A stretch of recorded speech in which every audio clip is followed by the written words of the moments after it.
Olá, bem-vindos, bem-vindas a mais um episódio da segunda temporada da série Conversa Segura do canal Seguro Pode. Eu sou a Leila Sterenberg e hoje a gente vai falar de seguro de vida e previdência privada. Você sabe a diferença entre eles? São produtos importantes para a gente garantir um futuro saudável para a gente e para a nossa família. Então a gente vai conversar sobre isso com a Patrícia Freitas, que é presidente da Prudential do Brasil e Seguros de Vida, com o deputado federal pelo PDT do Ceará, Mauro Benevides, e com o presidente da Federação Nacional de Previdência Privada e Vida, FENAPREV, Edson Franco. Bem-vindos. É um prazer estar aqui, Leila.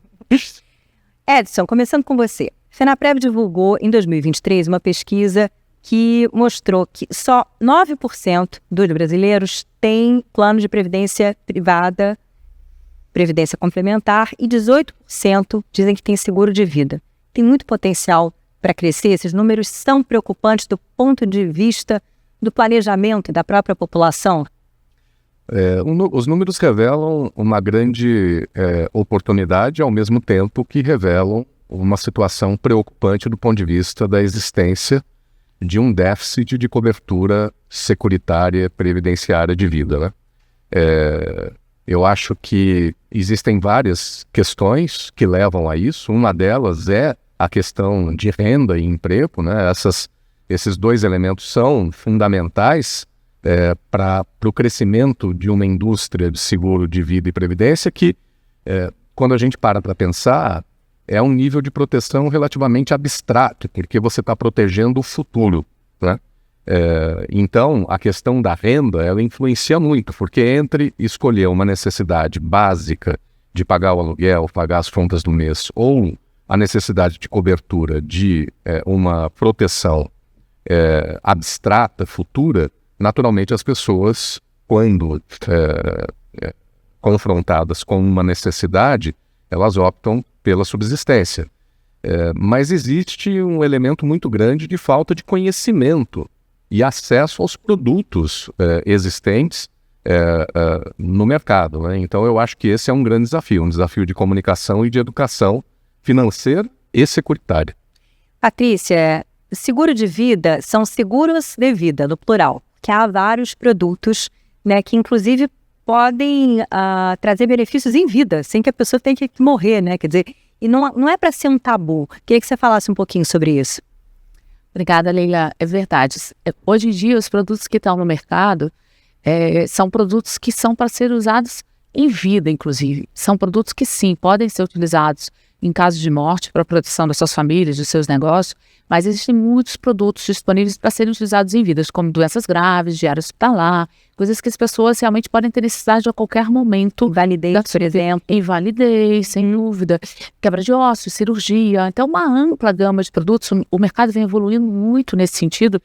Até vou aproveitar para dizer que no último ano teve, pelo regulador, a possibilidade de se oferecer, inclusive, esse tipo de seguro, doenças graves, para crianças a partir de 2 anos, né? Que também é uma necessidade e é uma preocupação. Então, assim, é para cair nesse tabu mesmo. Existe muito preconceito, o Edson falou, acho que tem uma questão que passa pelo financeiro, claro, das pessoas, mas também passa pelo desconhecimento. Elas nem sabem que esses produtos existem. Como tem o preconceito de se falar sobre morte, né? Nem quero falar sobre seguro de vida, senão eu vou estar falando sobre morte.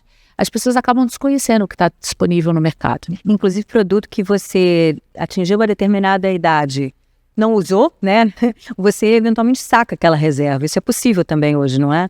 Isso é possível. Você tem hoje os seguros que são os seguros mais estruturados, que geram uma reserva matemática que a qualquer momento pode ser devolvida para o segurado em caso de não necessidade. E, de novo, assim, eu acho que esse não é o maior intuito da proteção do seguro de vida, mas essa é mais uma característica que traz uma possibilidade de uso, sim, para um segurado. Deputado, a gente sabe que a Previdência INSS, né, é uma conta difícil de fechar, talvez nunca vá fechar. A gente tem uma população envelhecendo, brasileiros tendo menos filhos, isso é uma questão no mundo inteiro, a nossa pirâmide demográfica aí se transformando, e ter uma previdência complementar, uma previdência privada é uma necessidade, mas todos esses fatores que a gente já apontou aqui, o brasileiro alega que não tem recursos, às vezes não tem mesmo, mas tem uma cultura que tem que mudar. Tem especialistas que dizem, olha, tem que ter educação financeira desde a escola, né? Desde o ensino fundamental. É por aí, talvez, deputado? Sim, a gente tem que primeiro separar a previdência do setor público, ou seja, do servidor público, e a previdência que o INSS, que é a previdência para os trabalhadores do setor privado. Entretanto, ambos são deficitários. O do setor público da ordem de 108 bilhões de reais por ano, e o INSS, que é um déficit, ou seja, receita menor do que despesa, da ordem de 300 bilhões de reais. Por que isso está acontecendo? Para a gente poder chegar à sua resposta. Porque em 1960, a expectativa de vida de uma mulher, por exemplo, era até 52, 53 anos. Né? E ainda tinha uma média familiar de 6,3 filhos. O que aconteceu de lá para cá? Você tem um aumento da expectativa de vida, vai a 73 anos, e, portanto, você teria que usufruir mais tempo o valor dessa aposentadoria, e, ao mesmo tempo, o número de filhos, portanto, de trabalhadores futuros, que sustentariam o pagamento dessa aposentadoria, caiu de 6 para 1,7. Ou seja, tem um problema estrutural que está acontecendo aqui no Brasil. No setor público, nós fizemos a primeira correção, que foi criar o sistema de previdência complementar. Ou seja, até o teto do INSS, você continua no regime de repartição, você coloca lá a sua contribuição, independente do tamanho do déficit, o governo vai aportando o pagamento. No INSS, ele só vai até R$7 mil, e para lá, mesmo assim, o déficit é muito grande. Qual foi a modificação? Os servidores públicos que ganham mais do que 7 mil, eles foram com o regime de previdência complementar, no sentido de que ele vai aportar dinheiro numa conta, o setor público coloca uma outra parte, e aí o que vai determinar a sua aposentadoria é o montante de recursos que foram aportados ao longo dos anos, para quando ele for se aposentar, aquele montante é que vai definir o valor da sua aposentadoria. No INSS, eu acho que tem que ter uma outra mudança, além da emenda constitucional 103, que é a reforma da Previdência de 2019.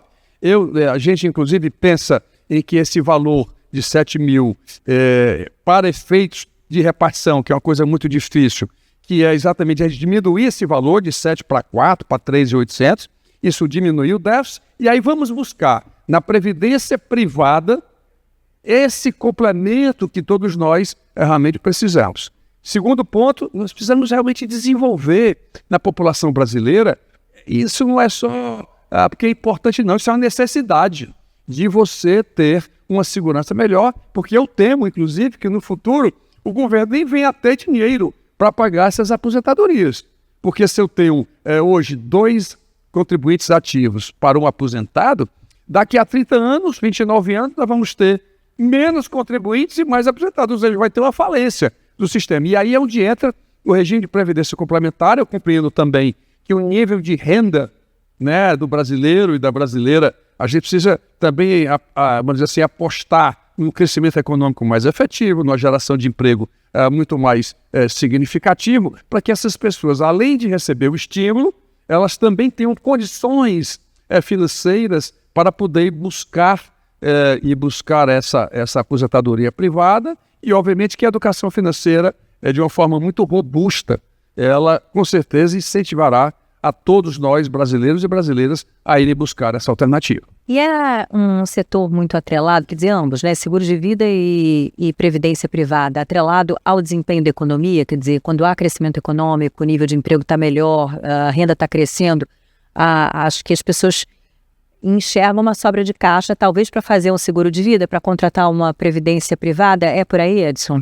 Isso existe e é um elemento importante quando a gente olha o crescimento dessa indústria a longo prazo, mas hoje eu acho que existe um potencial para crescimento dentro das condições atuais, porque o nível de desinformação é muito grande. Então, só para dar um exemplo, pegando o ponto do deputado Mauro Benevides sobre a questão previdenciária, nós fizemos uma pesquisa em 2023, FENAPREV e Datafolha, que ela mostrou que 60% dos entrevistados gostariam de parar de trabalhar aos 60 anos. Somente 30% acreditam que conseguirão. 25% declaram que pretendem viver com a aposentadoria do INSS. 66% desses não sabem calcular que valor vão receber de benefício do INSS. 24% dizem que tem algum nível de reserva financeira, mas não tem a menor ideia se isso será suficiente para cobrir gastos de aposentadoria, né? 54% das pessoas que dizem ter seguro de automóvel não têm seguro de vida. Quer dizer, então existe uma questão imediata sobre conscientização, sobre esclarecimento do portfólio de produtos, né, para que as pessoas, de fato, percebam. A pandemia trouxe um nível muito maior de conscientização.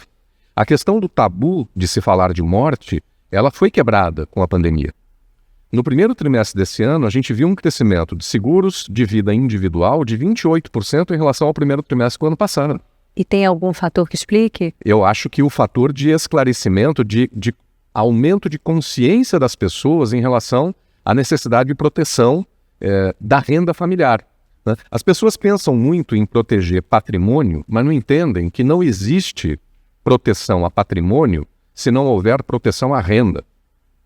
E eu digo o seguinte, os nossos produtos, previdência ou vida, eles são produtos de proteção à renda da família. Uma você está protegendo, o seguro de vida protege de uma morte prematura, de uma doença grave e de uma invalidez.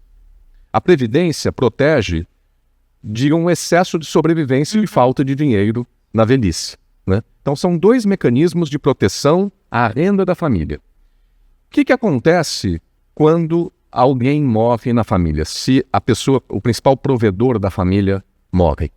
Qual é a primeira coisa que você vende quando você tem uma necessidade imediata? É o seu carro. A segunda coisa é o seu imóvel. Ou seja, não existe proteção a patrimônio se não houver proteção à renda. É muito interessante. Patrícia, como é que é o acesso das classes C, D e E a seguro de vida? O piso, por exemplo, existem seguros que são acessíveis a quem tem uma renda não tão alta, não? Existem sim. Hoje tem uma gama, né, de seguros que são seguros mais simples, com uma proteção importante, que estão acessíveis sobre vários meios. Existem, obviamente, os corretores de seguros que levam, né, e esclarecem, né, de acordo com a necessidade de cada um desses clientes, esses produtos, mas temos sim, nós temos produtos aí em valores aí bem precificados, eu diria, e acessíveis a essa população. Mas eu queria pegar um ponto aqui anterior que você falou, que era da educação financeira, né? E eu acho que nós temos um dever importante também, que é de simplificar, né? E se a gente olha para o próprio Programa de Desenvolvimento do Mercado Segurador, feito em conjunto das seguradoras com a CNSEG, muito para simplificar a nossa linguagem, né? E como é que a gente leva? Porque se você vai comprar um produto, você precisa entender o que é aquele produto, o que tem naquele produto, porque você precisa. E a forma da seguradora se comunicar também é importante. Então, uma das iniciativas são 65 iniciativas focadas em 4 pilares, mas um deles é a comunicação do mercado segurador.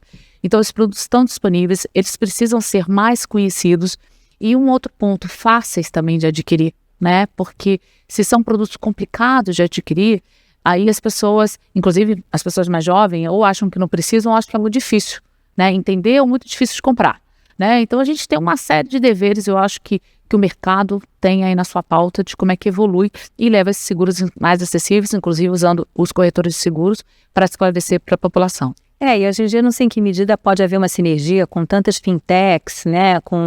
Há uma bancarização que aumentou também graças ao Pix, então você traz uma parcela da população que estava distante do sistema bancário, e talvez isso aproxime de produtos como esses, como seguros de vida e previdências? Com certeza. Se você procurar no mercado, várias dessas plataformas têm essa oferta, né, desse seguro através de jornadas digitais e, de novo, simplificadas, com uma linguagem clara. E uma coisa que é importante também, Leila, que eu acho que vai ajudar a gente nessa evolução. Não é só o momento da venda, né? O momento que você adquire um seguro, ele é extremamente importante porque você entendeu o que você precisa. Mas o momento do pagamento de um benefício também é muito importante. Então, quando a gente pensa na simplicidade, plataformas digitais, é importante que eles cobram essas duas etapas do processo. Porque quanto mais for fácil também o recebimento do benefício no momento da necessidade, mais credibilidade o seguro tem. Mais outras pessoas vão aderir. Então, também existe, né, esse pensamento aí da jornada inteira. Como é que vocês acham que essa novidade, né, a atualização das normas aí do Conselho Nacional de Seguros Privados, que é ligado ao Ministério da Fazenda, enfim, passou a garantir a inclusão automática, né, de participantes, quer dizer, quando a pessoa é contratada por uma empresa que oferece plano de previdência para o funcionário, automaticamente a pessoa está incluída ali sem ter que manifestar interesse. É um caminho, talvez, para ampliar essa rede de segurança financeira dos trabalhadores? O que você colocou aqui, as fintechs e essas empresas do ramo financeiro, eles estão fazendo assim. Primeiro, eles remetem um cartão de crédito. E, através do cartão de crédito, começa a vender produtos adicionais que podem, portanto, contaminar, no bom sentido, o raciocínio das pessoas em relação a buscar novos investimentos. Eu acho que aí tem um nicho muito importante que o setor, tanto de previdência como de seguro, pode buscar para expandir. Como o Edson falou, essa expansão não vai se dar somente pelo aumento da atividade econômica, que é relevante, que vai fazer com que as pessoas tenham condições de fazer isso. Mas também há um espaço muito grande de esclarecimento. E aí você tem que aproveitar essas oportunidades para poder incutir na cabeça das pessoas que ou você tem uma alternativa de uma previdência, por exemplo, para quando você for precisar desses recursos, ou então você pode ficar sem dinheiro para poder, numa época futura, você precisar de um apoio, se manter, inclusive, manter a sua família. Portanto, essa é a relevância que eu dou, porque realmente, como eu disse na minha primeira colocação, isso não é só uma coisa que é importante, ela é necessário para a vida das pessoas. E agrega à Previdência essa questão do seguro, que tem uma outra conotação, que é você poder usar, sei lá, depois de 10 anos, 15 anos, aconteceu um fato, uma ação não prevista na sua vida, e você poderá contar com aquela reserva prevista quando você faz a contratação. Agora, então, todos os pontos aqui colocados foram relevantes, mas essa que ela acaba de colocar, que é o seguinte: todo mundo quer vender seguro, o pessoal expande para poder fazer um plano de previdência privada, mas se você não gerar, e essa é a responsabilidade das empresas desse ramo, a facilidade para você receber esse seguro, essa previdência lá na frente, você pode criar uma expectativa positiva agora, mas daqui a 8, 10 anos você começa a ter que receber e o dinheiro não sai efetivamente. Isso pode, inclusive, minar, né, a credibilidade, a confiança das pessoas nessa nova sistemática, inclusive de poupança, né, que isso é feito, porque isso tem um outro efeito que eu gostaria de frisar. Isso ajuda o sistema bancário brasileiro a fazer financiamentos de médio e longo prazo, de projetos estruturantes. Porque o sistema bancário brasileiro hoje só quer emprestar no curto prazo. Ele não quer emprestar no longo prazo. Para fazer empréstimos de longo prazo, ele precisa ter funding, ou seja, fonte de recursos também de longo prazo. E aqui entra um papel muito relevante dos planos de previdência, dos planos de seguros, que aí permite que o setor bancário possa realmente emprestar, construir uma hidrelétrica que demora 5, 6 anos, para dar retorno a 10 anos. Se você não tem um funding de 10 anos, muito difícil o setor bancário querer fazer esse empréstimo, e é muito importante para o crescimento econômico brasileiro, e eu acho que até nesse ponto macroeconômico, esses dois planos, seja seguro, seja previdência privada, contribuem de maneira decisiva para o nosso país crescer, gerar emprego, aumentar a produtividade. Quando você aumenta a produtividade, você aumenta salário. E é tudo isso que o Brasil efetivamente está precisando. É um ciclo vicioso, na verdade, né? Aliás, virtuoso. Virtuoso. Meu ato falho aqui. Edson, esse ponto que eu coloquei, né? Essa mudança aí que faz com que as empresas incluam os trabalhadores automaticamente. Você vê como positivo isso? Eu vejo como muito positivo. São só apenas 2.300.000 pessoas hoje no Brasil têm plano empresarial coletivo. desses patrocinados pelas empresas. Isso equivale a 4% dos trabalhadores formais. Essa possibilidade da adesão automática, sempre dando ao trabalhador a prerrogativa dele desistir, dele não querer, dele sair, claro, ele pode optar pela não adesão, mas esse empurrãozinho, né, no sentido de mostrar para as pessoas o benefício, uma degustação do que é um plano de previdência, muitas vezes, né, com match da empresa, ou seja, o participante, o trabalhador coloca um dinheiro e a empresa vai lá e faz uma contrapartida daquela contribuição que ele colocou, é uma forma de incentivar as pessoas a conhecerem o produto.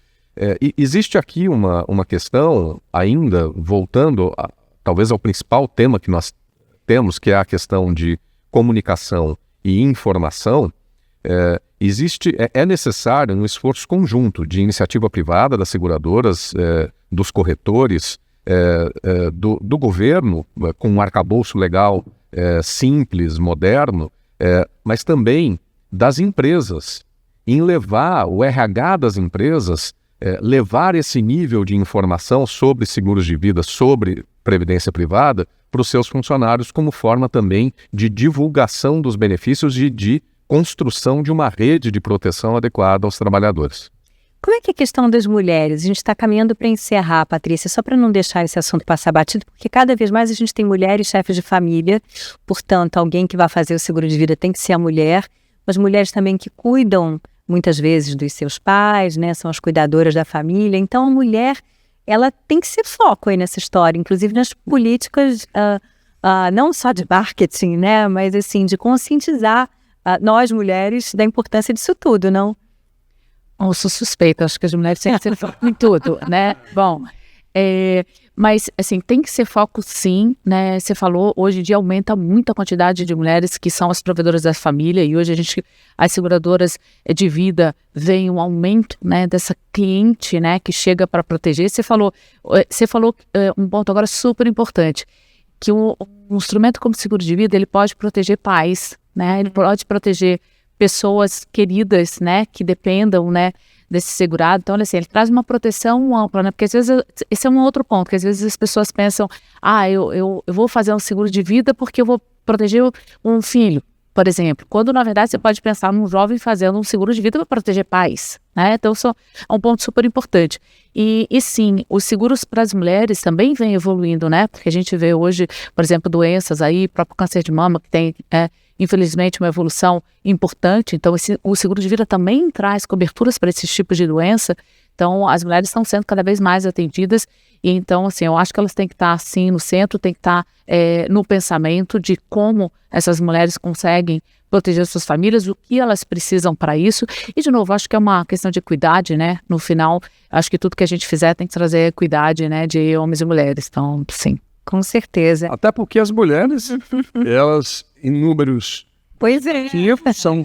Aliás, quero só registrar, como parlamentar, que hoje as mulheres são maioria na decisão do voto, tá? Ou seja, até nessa preeminência, as mulheres já conseguiram. Lá na Câmara dos Deputados, as mulheres eram 42 deputados, foram para 77, ou seja, ainda é pouco dos 500, mas foi um avanço assim, muito, muito significativo, e ela tem interferido nas decisões econômicas, tá? Que a gente tem debatido no âmbito do Congresso Nacional e várias outras atividades. Portanto, cada vez mais as mulheres realmente estão predominando, né, a inserção das suas ideias, né, e aprovando aquilo que seja relevante. Bom, nessa mesa somos 50%, né, Patrícia? Pessoal, foi um prazer. Deputado, muito obrigada. Patrícia, Edson, adorei conversar com vocês. Obrigada, Leila. Obrigada a vocês também. Acho que foi uma conversa bem esclarecedora. Esse assunto é importante, viu, gente? Até a próxima e sigam a CNSEG nas redes sociais, tem muita informação. Até lá.